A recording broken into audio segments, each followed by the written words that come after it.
Hey guys, I'm Jayce. Welcome back to Farmstead Forge. Today I thought I would do a quick little walk around of my treadle hammer.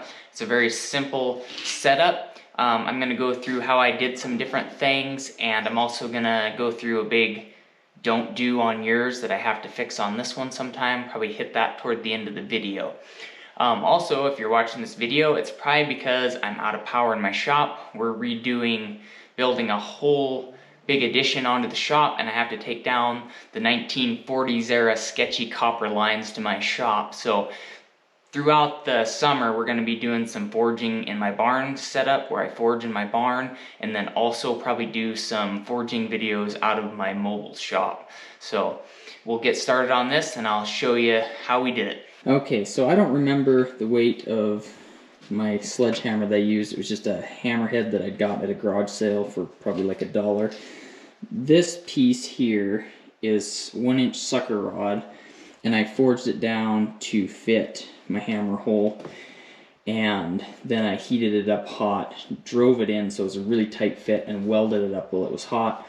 Could be better ways to do that, but I've seen guys weld collars on them and stuff, but it's never cracked out on me welding it super hot like that, so I think it'll be fine. If it does, I would just re-weld it up. But like I said, it was a very snug fit.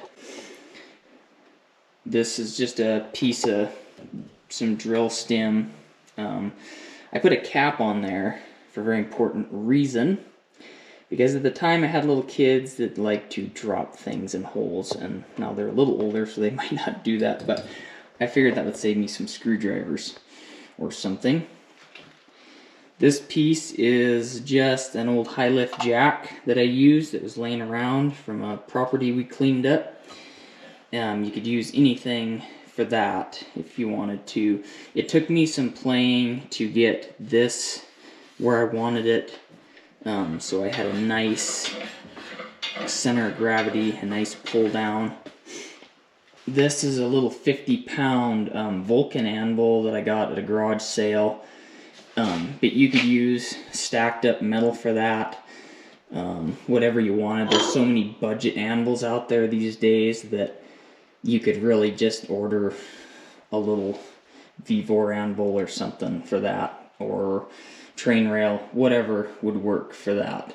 I have some dies that I made, just some stuff for raised. We'll probably do a little demo here at the end of this video on that. It's just welded on, nice plate, anchored down. This is some 4x6-inch box tubing, and this is it's really heavy walled stuff, and I filled this with concrete. I'd bang on it with a hammer or whatever and get it all completely settled so it's nice and heavy and it's not too loud. And this piece, it runs clear, you can see that in there, clear to the floor. So I cut this out and ran it clear to the floor so it was solid, and welded it up, and it has a cap, you know, so my concrete all didn't run out when I did it. This, you could use flat iron or whatever. This is actually an old loose hay head, just like the one that I used out of my blacksmith shop haul video, and I used it to make my swage block stand. I just used anything I have laying around, so instead of going and buying a bunch of material for this, it was just scraps basically. So the springs, it's 2 Trampoline Springs. I'm not sure what this one was, something that was laying around, and then I did add a little guy down there just because it just wasn't quite where I wanted it. I've seen guys use garage springs for old garage doors. I just didn't have one laying around, but that would have been ideal. It gave me a little more spring, but this does works really well. The big thing that I did wrong, of course, that we're going through this, is I used a piece of light stuff for here, and the friction of it, I wasn't anticipating how much force was on that, and it bent this up. So what I did was I just heated it up, bent it back down, and then I welded a really heavy piece of sucker rod to it, and it hasn't given me any more trouble there. The other big thing I did that's a no-no is this is just angle iron. Don't do that. Use heavy box tubing. I plan on boxing this all back in someday so it's stronger. I just haven't got to it, and now that I have the power hammer, I pretty much just stamp on this and punch holes, so it's perfectly fine for that. But if you're going to be drawing out heavy material, I would definitely use some heavy box tubing for that. Because if you look, from me using my right boot, it's at an angle now from just being tweaked. So I will probably heat up a couple spots when I fix that, bend it around, and get it straight, and then I'll box that in really heavy when I fix it someday. But right now it's just not an issue, but it will be if you do yours like that. And it just hinge points right back here and goes up. I've seen some of these so high that it just, you know, really works your leg, so I wanted mine a little lower, and I can measure that in just a second and tell you how high that is. So this is about 15 inches off the ground, and the hammerhead is right at a little over 11 and a quarter. The thing about treadle hammers is ones that are made like this is you have to figure out about where you want them to be coming straight in line with your anvil, because they don't pull down straight. So I wanted it so when I came down on something when I was drawing it out, it was actually using the edge, so it was smashing your material and drawing it out. If you're doing a lot of drawing out, you probably want a train rail so it's nice and rounded, two rounded edges pushing, but I had planned more for doing stamping on this one. I've seen ones that are vertical ones.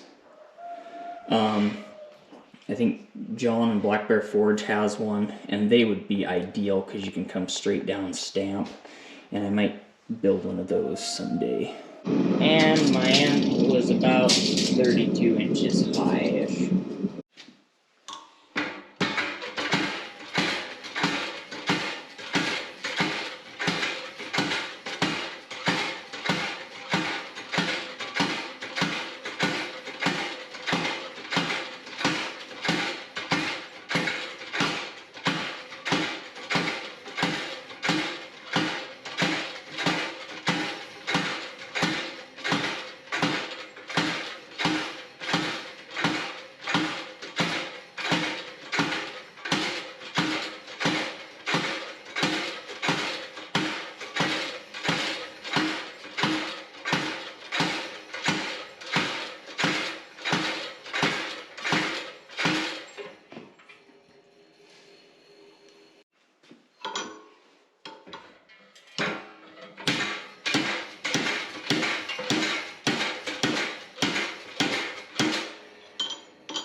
The other big thing that I should have done, and I should do at some point, is forged a cross peen on this side. Put another bolt setup up here. So then all you have to do, if you wanted one for drawing out, is pull that bolt. You could make a pin, flip this, and then you have a cross peen. And then if you want for stamping, flip it back around. Another good idea to do if you do one.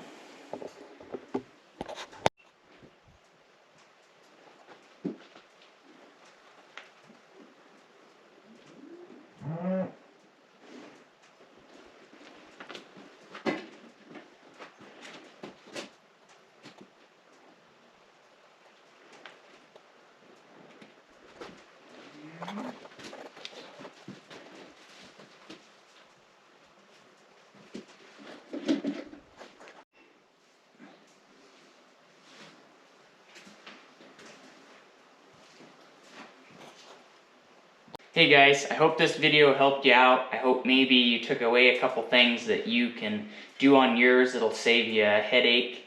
Like I said, the treadle needs to be box tubing. I just didn't have any when I made it. And I would go ahead and do a cross peen on this for drawing out. It doesn't have just a ton of power, but you can see that it is a major help when you just need a third hand. So, saves you a lot of time and trouble. I hope you enjoyed it. We'll catch you in the next one.